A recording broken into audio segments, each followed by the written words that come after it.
where the field gradient near the ground corresponding to the charge distribution within a cloud. So usually what happens, the ground will be having a negative potential. So here you can see, sorry, it will be positive actually. It will be having a positive potential in few cases if there are any objects.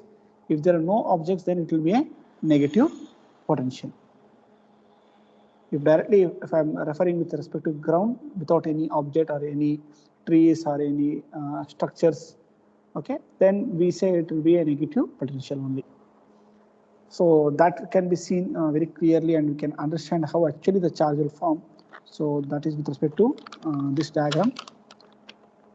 So this is one of the scientists who suggested that how the charge will form within a cloud. That is a Simpson's theory. So cloud model according to his theory. So if you look at this diagram, so there are few areas. Just I will highlight, so which will be not visible properly. So here it is a area A, and here we have a B and we have a C. So this is a cloud within a cloud. Already we know that the charge which is present within the cloud, positive and negative charges, will be separated through the air current. So that is nothing but the wind which will be flowing. You can see this is the air current here, which is shown here. So where the air current is flowing in this way from the negative of the charges within the cloud to the till the positive, the surface of the cloud. If you take particular area of a cloud, within that cloud, I'm talking about that. So this is how the current will flow, and the positive and negative charges will be separated within a cloud here. Here, so if you look at this, usually what happens in the region A, the air current will travel almost all, say around 800 centimeters per second. So the air current will be traveling at a speed of 800 centimeters per second, and when this is traveling opposite to the cloud, so in this case what happens, there will be no rain drop will come from the cloud, or no rain drop will be falling through the cloud, because the air is flowing so fast such a way that if there is any water particles or rain drops if is present, that can flow back within the cloud. So where it will go towards the cloud and it will get accumulated once again. Once the weight of that water will increase, then once again it will come down as a rain. So that is how it will actually happen. So within the range A, whenever there is a high air current with a high velocity, we can say that, so this will be enough to break this falling rain drops. So this speed will be sufficient to break that falling air drops, and which will cause a positive charge spray in the cloud. If you look at this, so in the A part A, so if you look at here, so the air will be flowing, and this water drop will be forming as a positive charges of the cloud here. And whenever we spray upwards, the air is blowing upwards, so the velocity of air will decrease. So the air speed which is at this part of the cloud, so will not be similar at this part of the cloud. So here we may have 800 centimeters per second, and then it keep on entering within the cloud. At the top part of the cloud, if you observe that, the air velocity will become down. So now what happens, where the positive charge water droplets will recombine there, because there is no such air effect, so that whatever the water particles are there, it will try to recombine once again with a large drop, as I mentioned. So as and then it increases its weight, the water droplet will come down at the negative charges of the cloud, so that the rain can easily fall. So therefore, we can say that in the region A eventually becomes predominantly positive charges. There are no negative charges. So negative charges will be present within the water drops. So because of this wind flow, so everything will go and will converted as a positive charges at the surface of the cloud. So eventually the area A is considered as a positive charge area. So when you come for a part B here, area B, if you look at here, so this area B is above the area A. If you look at that, where we are considered the line here, So if you look at that, area B is above the area A. So here, so where the negative charges by the air current will be present. So because of the wind which will be flowing upward, so here entire part, if you look at that, the negative charges will be present within the cloud here. So in the upper region of the cloud, upper region mean to say above the area A. So the temperature is very, very low. As I mentioned in the previous class, the temperature will be very low, where we can say the freezing point. So because of that, what happens? Only ice crystal will be present within a top part of the cloud here. So this entire part of the cloud will be having a ice crystal. So this will not form easily whenever the temperature reaches 0 degree. So this ice crystal will be, the water particles will convert to a ice crystal when we have a minus 40 degrees Celsius. If the temperature is minus 40 degrees Celsius, in that case what happens? It will convert to a ice crystal. And the impact of this air on the crystal makes a negative charge, and thus distribution of the charge within the cloud is shown in the figure, how it happens with A and B and C region. C region is almost all which has a ice crystal over there. So you can see that we have been shown a few temperature also, minus 10 degree where it will be happen, minus 20 degree. So over here, and here almost all where the ice crystals are present. So entire thing will be of minus 40 degree. With that temperature, it will be this one. So whatever the theory, it has been given how the charges will be formed, how this ice crystal will be created, why the air drops will be go back in the cloud, and it will consist of a negative charges. So all this was explained by the Simpson theory, but there are few theories which was been given by Reynolds and Mason. Comparing with that, the Simpson theory was not satisfactory because of few drawbacks or because of few consideration which he has not taken in his theory. So according to the Reynolds and Mason, what they propose, they have modified according to which the thunder clouds are developed in real time. So what they are taken whenever with respect to the ground, if I have a ground here, so from the ground, if I take a cloud, the height of the ground to cloud is from 1 to 2 kilometer, 1 to 2 kilometer from the ground level, and may be extended up to 12 to 14 kilometers also, or 14 to 12 to 14 kilometer, 12 to 14 kilometer above the ground. So in this case, what happens, whenever there is a distance between the cloud and the ground, the thunder clouds and the charge formation will be formed due to the air current. So always there will be a cloud present, and the charge will be formed within the cloud if there is a distance between ground and your cloud, and if there is a air current. So usually the air current need to have a speed, already they are given 800 centimeter per second.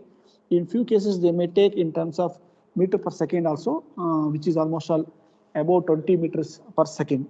That should be the wind speed over there. So just imagine if we have 2 to 3 meters per second wind, that will be sufficient to run your wind wheel.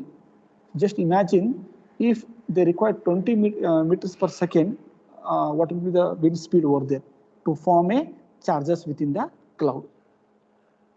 And this air current will be controlled by a temperature gradient moving upwards and carrying moisture on water droplets.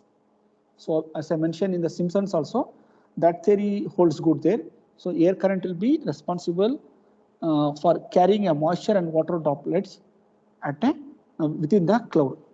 So when the temperature is 0 degree, about say 4 kilometer from the ground, if you take up to 4 kilometer, so we may have a temperature of 0 degree. And if you go further, and it may reaches up to minus 50 degrees Celsius when it reaches at extent height of where within the cloud. So where the crystal formations will be formed within the cloud there.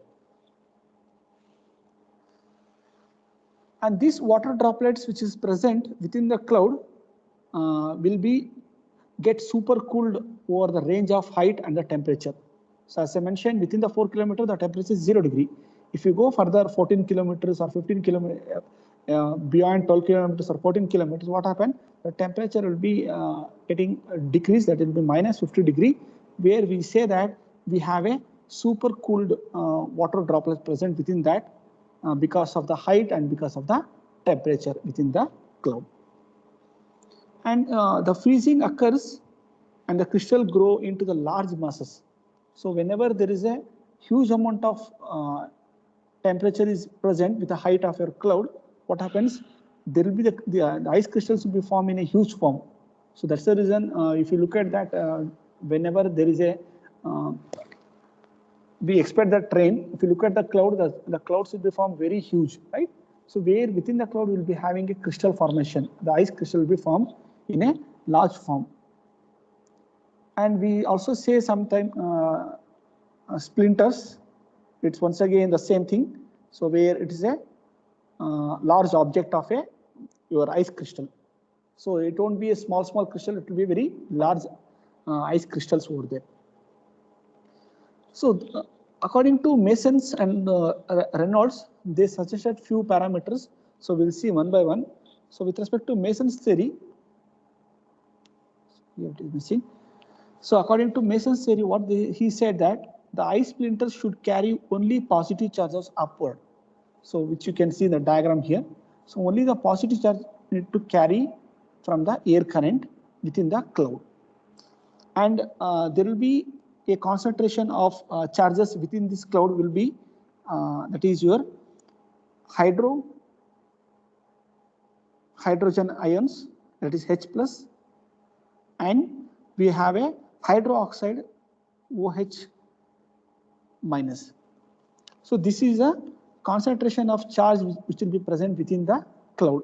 So that's the reason we also say a few times the acid rains, right? Because of the hydroxide which is present over there. So, and whenever there is an ice crystal formation, we see the ice slabs within the cloud. So within the ice slab, what happens if you take this entire this one, just I will redo this. If you take this cloud, we can differentiate that cloud within the different temperature ranges. So like an ice slab. So where in this area and this area, if you take that, so here the temperature will be very high. Sorry, low temperature, sorry. So low temperature in terms of minus, whereas here the temperature will be high. So near to 0. So you may have a temperature near to 0. So what happens here, this is called as an ice slab, where the upper and lower surface have a temperature difference. We can say it's a T1 and T2. So T1 will be lesser than T2. This temperature will be difference over there, and there will be higher concentration of ions in this lower region. Wherever the temperature is very low, this charge concentration, that is with respect to your H plus and OH minus, that is a hydrogen and hydroxide ions, the charge formation will be very high in a low temperature area compared to the high temperature area. However, the hydrogen's ions are much lighter and they diffuse much faster over the volume. So the weight will be very less compared to that other rainwater or water particles which will be present within the low temperature area, which will be having large density over there and which can diffuse much faster over the volume of entire area of the cloud. So this was regarding Masons. It was appreciated that why? Because he has considered that what is the temperature difference is happening within the cloud and why there is a difference in the positive charges and negative charges, why this ice formation or crystal formation will be formed within that. That was easily given with respect to these differences. And according to Reynolds' theory, so which was based on experimental result, he has done few experiments and he has said that that hail packets, so where we say that hailstorm will be happening. So we have seen these cases of rains also. So this packet will be having a negative charges. This packet will be having a negative charges upon the warmer ice crystal. If you consider this, because we say that the charge is very positive charges over here and negative charges here. When you compare this, the hailstone which is falling on the earth, which will be having a negative charges. And the temperature conditions are reversed and the charging polarity also will be reversed with respect to Reynolds theory. So whatever the polarities has been given with respect to Simpson's theory or with respect to Mason's chain theory, he suggested that the directions, polarities are reversed here. So this was observed from by point of view of Reynolds theory. So these are few theories which said by the scientist how actually the charge will be formed within the cloud.